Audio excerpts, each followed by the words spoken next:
Hello students, welcome back. So in this session, we are going to be focusing our attention on prompt engineering.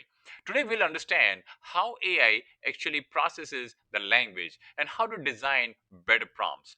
So I'm sure you must have heard these terms prompt engineering and prompt optimization. What they are basically they involve designing, testing and refining your input text, the text that you give to the chat GPT or OpenAI or any one of the AI tools that you use. That is called prompt, so that you can guide your AI models, like your large language model, to produce, to give an output that is accurate, relevant, and high quality. In other words, asking the right questions so that you get the right response. That's what your prompt engineering, prompt optimization is all about. Okay, so a few terms I want to explain you. Number one is tokenization. Now, your AI, it sees numbers, it does not see word. Now, AI model, they do not understand language like we humans we do. So what AI does, it converts your text into tokens. And what tokens are? They are nothing but basically numbers. And these numbers, they represent pieces of words. So for example, let's say there is a sentence like this: I love machine learning. This is a text right here. Me, you, we can understand this means, but a computer does not understand that.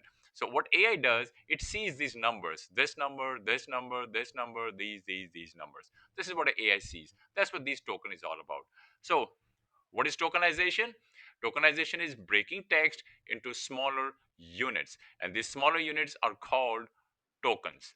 So tokens can be words, they can be parts of the word, they don't have to be the whole word, they can be characters, they can be even symbols, they can be punctuation like comma, exclamation sign, they can be these things, even a period. For example, let's take a look at this sentence right here: unbelievable performance, and then there's an exclamation sign over here. So un, that would be one token, this is another token, able another token, performance another token, and then exclamation sign is another token. So why does tokenization matter in prompt engineering? Well, first reason is that there is a token limit. Every AI model that you use has a maximum token capacity. They do not have infinite token capacity. You cannot just keep asking a question over and over again. You cannot just enter a million word question, and it's going to throw an error if you ask a very long question. And the reason is because these GPT models, they have input and output token limits. In other words, there is a limit on how many words you can use when you're asking question. If your prompt is too long, then your information will get cut out. So that's what these AI tools they do. Another reason is cost calculation. So most of these APIs, they charge per token. So if you have more token, that means it's going to cost you more. Also, prompt clarity.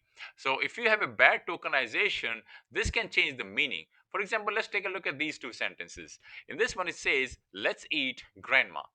This is your first sentence. The second one is, let's eat, and then there's a comma over here, grandma. And the meaning of these two sentences is very different. This one is basically saying, hey, eat the grandma. This one is basically asking the grandma, hey, hey grandma, let's go and eat. So you see this, the sentence meaning have changed because of the presence of comma. So comma, it changes tokens, and by changing token, it changes the meaning. Now I'm going to talk about hallucination. So why does AI lie, and how do you stop it? Hallucination is nothing but your AI is lying. So for example, let's say you ask a question, you give a prompt: who won FIFA World Cup 2050? Now 2050 has not even is not even there yet. We are basically living in a different time. We are living way before that. So AI may confidently give you wrong answer. Well, this is what hallucination is all about. It's making up answers. So hallucination happens when your AI, it generates false information. It sounds confident, but the information is incorrect or it is invented. That's what your hallucination is all about. In this particular instance, in a hallucination, what AI is doing is predicting text. It is not verifying text. So why does hallucination happens? Well, first of all, your predictions based model, that's your number one reason. So AI predicts most probable next word. It does not predict the truth, it just predict what is the next word going to be. Also, missing information. If your prompt it lacks details, then AI is going to guess. Also, ambiguous prompt. If you are giving a vague instruction, this may lead to AI being creative and also giving wrong answer. So, how do you reduce hallucination? Well, you provide context. So, here's a good example. Suppose I give her this prompt. This is a bad prompt. Explain diabetes. This is not a good prompt. A better prompt would be explain type 2 diabetes for class 10 students in 100 words. This is a better prompt. Um, Another way to reduce hallucination would be ask AI to admit uncertainty. If it's not sure, admit it. For example, you can ask it, you can say something like this: what is the cure for type 2 diabetes? If unsure, say, I do not know. Use source requirement. That's another way you can reduce hallucination. For example, you can ask, this could be a prompt: what is the cure for type 2 diabetes? If unsure, say, I do not know. Provide me answers with references. So now you're basically asking it to provide you the list where exactly it got its information from. So this is what a source requirement is. Then another way to reduce hallucination is breaking your task into steps. So instead of saying write a research paper, you maybe want to say something like this: step 1, create an outline; step 2, expand section; step 3, do this; step 4, do that. So basically you're writing series of steps. So this is called breaking your task into smaller steps.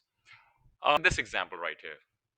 So let's say instead of you want to say something like this, you want to say that read this 10-page financial report and write a 500-word summary of why the company is failing and what is their debt to equity ratio and for their future. Maybe this is what you want to ask the AI.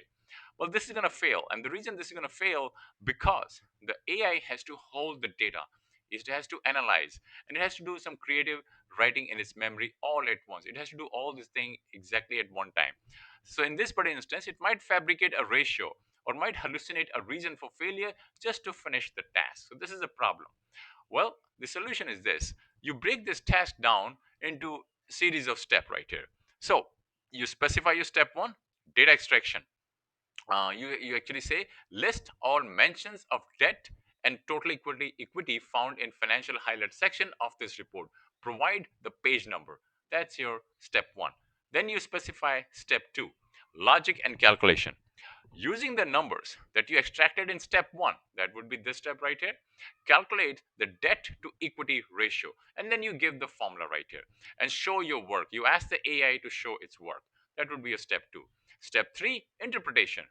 So, based on the calculated ratio and the risk factors section of the report that came from these right here, list 3 specific reasons the company is facing financial instability. And then step 4, now you're going to say this is your final synthesis.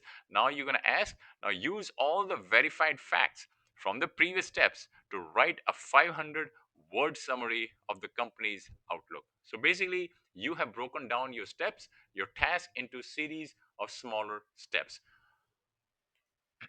Then another way you can do is use role prompting. Role prompting means you are saying that you are a certified medical professional. So by telling the AI that you are a certain person, this is called role prompting. So let's take a look at this example. This is a generic prompt. This one actually has a high hallucination risk. You want to say, what should I do if my heart is racing? Well, this is not a good prompt. This is a bad prompt. The risk is this: the AI, it might give overly cautious, irrelevant, or even dangerously vague advice on these things because it's pulling its information from the entire training set. The entire training data that it has is forums, it has blogs, it has posts, it even has fiction books. So this is not giving you the relevant information. So the solution is this: you use role prompted example. In this case, that's going to give you lower hallucination risk. So this would be a better prompt right here. You are a board certified cardiologist with 20 years of experience. Based on clinical emergency protocols, what is the step by step procedure for a patient experiencing a sudden resting heart rate over this number? If you are unsure of a specific diagnostic criteria, state that you cannot provide medical advice for that detail. This is a better prompt. Now, why does this work? Well, first of all, because of domain alignment. By assuming the role, when you're saying that you are a board certified cardiologist, that this is the role you're assuming, the model weights medical journal data more heavily than your internet forum. In other words, it's gonna grab the information from your medical journal, and it's gonna give that information a little bit more importance than the internet forum. A tone shift, that's another reason. It shifts from a conversational buddy to a professional authority. So generally what happens, your AI, it has a tendency to please people, to make people happy. So what it does, it makes up answers. So this could be a problem. uh, Also specific constraint. So here what I'm doing, I have combined the role with the uncertainty clause. In other case, I'm saying that if you look at this last line right here, this is the one that I'm saying, that if you're unsure of specific diagnostic criteria, state you cannot provide specific medical advice. So I'm specifying these constraints right here. Golden prompt formula.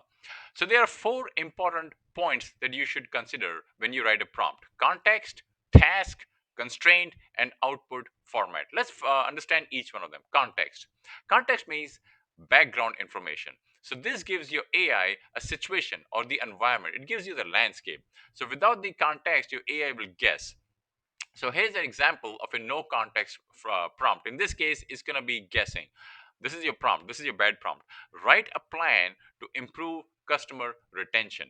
Well, the problem is this: the AI, it does not know if you are a local coffee shop, if you are a $1 billion SaaS company, or are you a non-profit organization. It does not know that. So it will give you a generic list. It will give you like loyalty cards, email newsletter, things of that type. And this might be totally irrelevant to your business model. So this is an example of a high context example. Uh, Grounded response in this case. So the better prompt would be something like this: you provide a background, you provide the situation, and you provide your goal. So your background is this: we are a mid-sized B2B software company that sells a project management tool to construction firms. Our subscription is $500 per month. And then you provide a situation that we have noticed that our customers usually leave, in other words, they churn after the third month because the software feels too complex for the field workers. And then you specify your goal.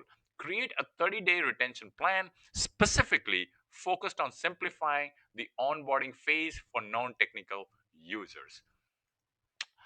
Then you have task. So task means what AI should do. So specify your clear action. Okay, so this is your clear action instruction. That's what this is all about. So for example, analyze the data set and find trends in sales from the column monthly sales. This is a good example of a task. Constraint. Constraint basically refers to rules and limitation. And this controls your AI output, like what the AI is going to generate. For example, you can actually specify your constraint in terms of word limit. You can also specify your tone, your audience level, your style, your technology restriction. For example, you can say something like this: explain in simple language, under 150 words, the concept of calculus. My audience is high school students with weak math background. Do not use complex math formulas. So in this case, I'm specifying my word limit. I'm also specifying my tone. I'm saying simple language. Okay, I'm also specifying audience level. I'm saying my audience is high school students. And let's see, I'm also giving some restrictions over here. I'm saying like 150 words. And I'm also saying that do not use complex math formula. So this will be under my technology restriction. Okay, then you have output format. In other words, the structure, like how should your output look like. Example could be, it could be in a tabular format, it could be bullet points, it could be JSON format, it could be code, or it could be a step-by-step guide. So for example, you can just say at the end, provide output in a table format. And then let's take a look at this example. This is an example of a weak prompt. Explain neural network. Well, a better prompt, a strong prompt would be something like this. You provide context. You are teaching beginners in AI. That's your context. Your task. Explain neural network. That's your task. Constraint. Use simple language and include real life analogy. This is your constraint right here. All right, and then you have output format. Your output format is provide explanation in bullet points. So this is my output format.